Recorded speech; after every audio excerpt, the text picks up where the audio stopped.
All I ask is a merry yarn from a laughing fellow rover, and a quiet sleep and a sweet dream when the long day is over.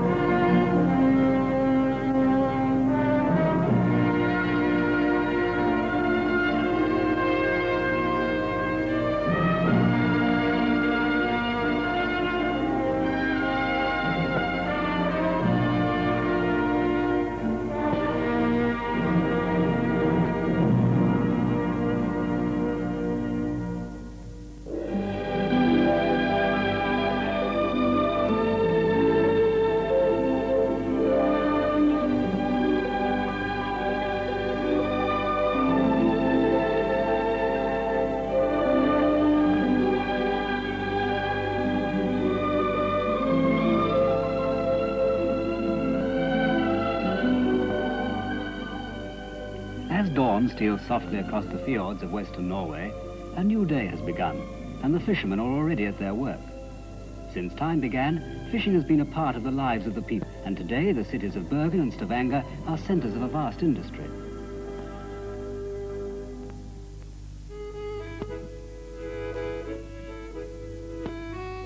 Bergen, Norway's second largest city, has for centuries dominated her western seaboard. It was here some of the fiercest battles took place in the civil wars that troubled Scandinavia many centuries ago. There are few remains now of the 30 churches that stood here back in the 13th century, but evidence of thriving commerce. Here you will find the past and the future assembled in the present. A fascinating blend of old and new, still rich in the culture and traditions of a sturdy heritage. The people of Bergen are gay and friendly, and their love of music and dancing, especially folk dancing, is expressed on every possible occasion.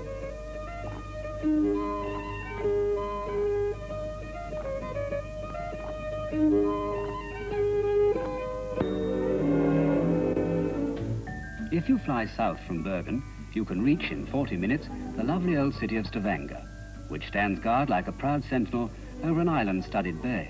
Stavanger, with its fine deep harbour, contains one of the largest and busiest shipyards in northern Europe, and is a regular port of call for large transatlantic liners and vessels of all. Here, as in Bergen, fishing is a major part of the economy, and over a third of the population earn a good livelihood from this great industry. The last 40 years has become a leading contributor to world markets.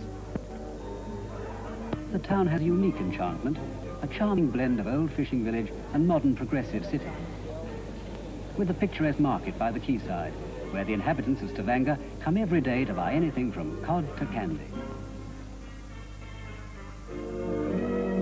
Relic of a bygone age, this cathedral, built by Bishop Reinald of Winchester in the 12th century, is one of the rare examples in Scandinavia of Anglo-Norman craftsmanship.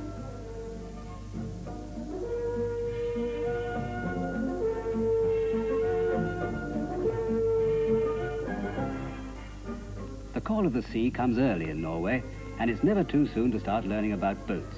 Any boat will do, and if the owner objects, well, there's always another boat just around the corner. Stavanger has the only school of its kind in the world, a technical college built by the fish canning industry, where young students become specialists in the most up-to-date methods of factory management, food hygiene and quality control. Students are encouraged to gain first-hand practical experience of the fishing industry.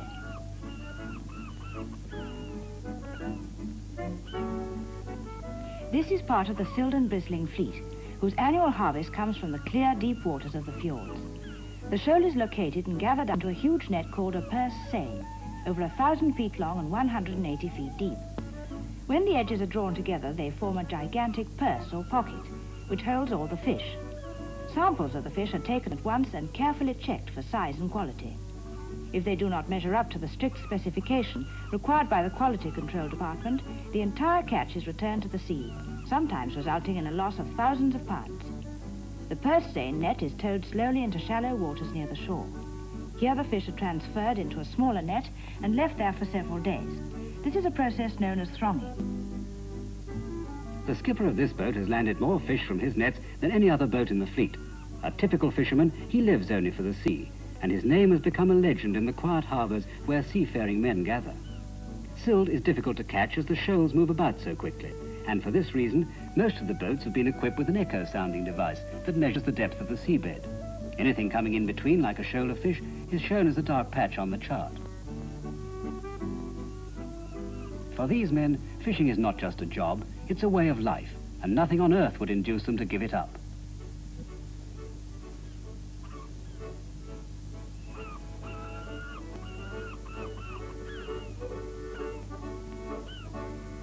During the time spent in the thronging nets, the fish are unable to go out in search of food, and so completely digest everything they've previously eaten. This means, of course, that they are thoroughly clean inside when the transport boats arrive to take the fish to the factories.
Spawned in the North Sea, the tiny fish are attracted by the clear crystal waters of the fjords and the myriad plankton carried in by the Gulf Stream. The plankton, which contains vast quantities of microscopic vegetable and shellfish life, is the original source of vitamins and the favorite diet of the silled and bristling shoals.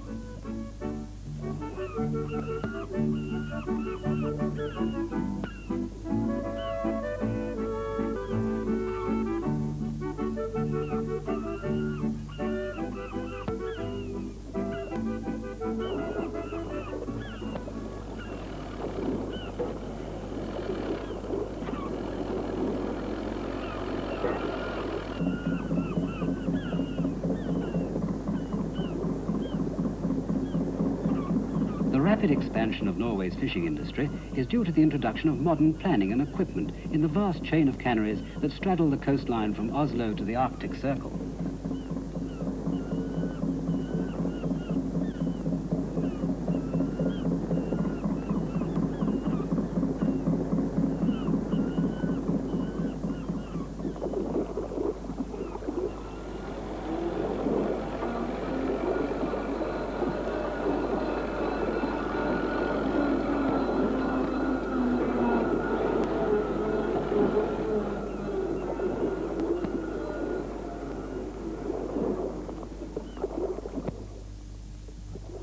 The silt is washed under high-powered jets of water to remove all the scales, which incidentally are later collected and used in the manuimitation pearls. Thoroughly cleaned, the silt is carried to a grading machine, which ensures that only fish of uniform size go forward for processing.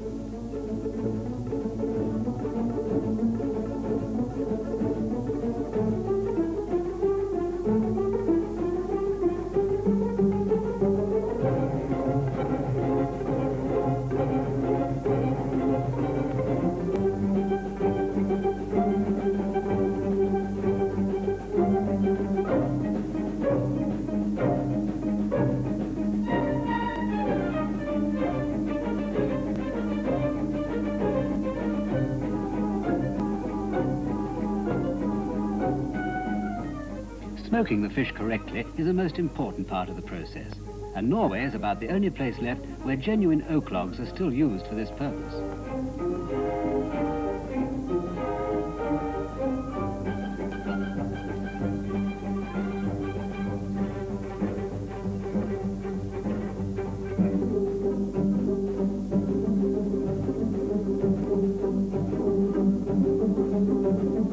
Richly flavoured from the smoking ovens, the little fish are trimmed on this machine and conveyed to the next operation where they are carefully packed into tins.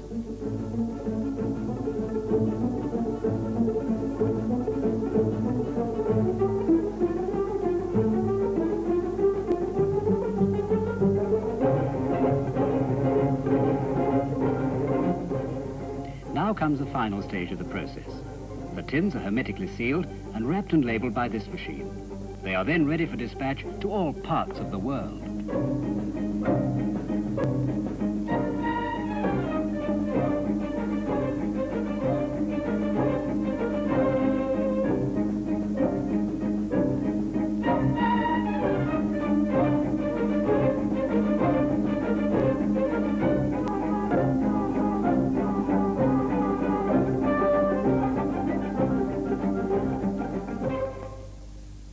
After the factory process, samples of fish are taken from each cannery and sent to the quality control department, which works in close contact with the research laboratories. Here, nothing left to chance, and the most rigorous tests are made on all products to ensure that everything is up to the required standard. Norwegians are a healthy, active race and enjoy all forms of outdoor sport. Here, the days are long and sunny, giving 20 hours of light in each day during the summer months. Every Friday, the young people stream out of the town for a long weekend in the mountains, climbing, fishing, swimming, or just being lazy in the sun.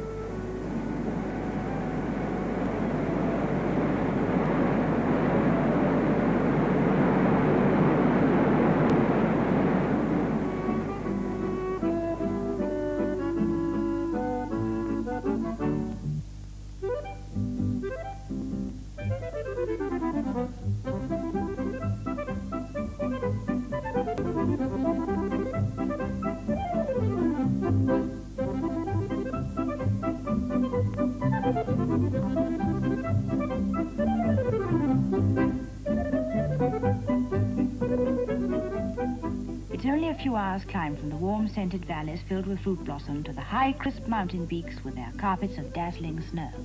Snow? I hate it.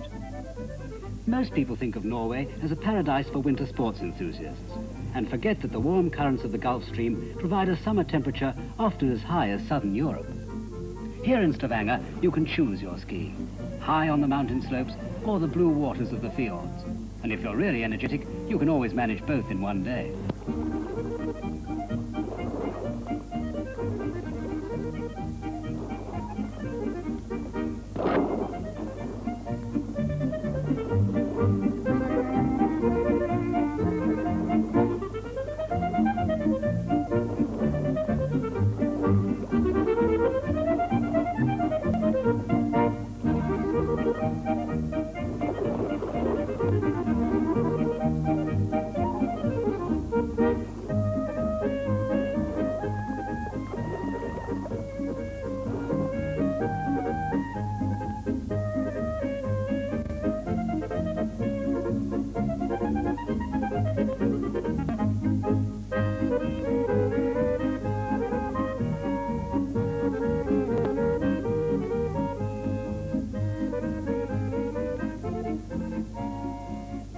As evening descends on the fjords, the sounds of the day grow silent and the countryside prepares for sleep.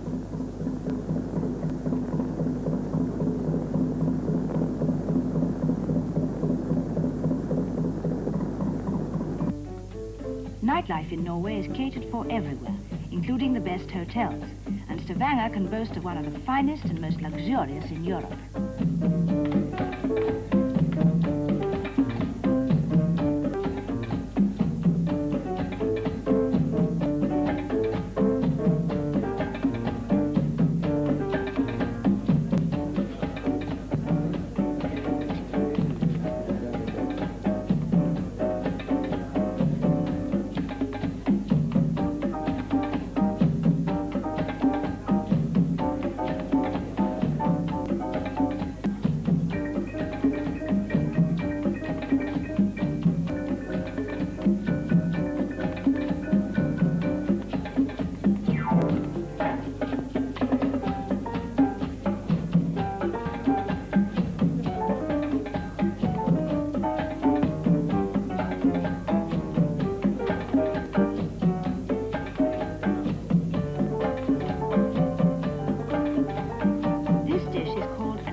Special, and belies the rumor that Norwegians don't eat very much. At last the long day draws to a close. The wings of night come swiftly from the east, and tinkling glasses play an obligato to the laughter of youth. Out in the night, soft lights wink in the gloaming as young people whisper of their dreams and hopes for tomorrow. 100 sleepy harbours are awakened by the throb of engines as the boats put out to sea again. A waning moon nestles into a blanket of cloud, and the rest of the world is sleeping. But for the fishermen of Norway, another long day has begun.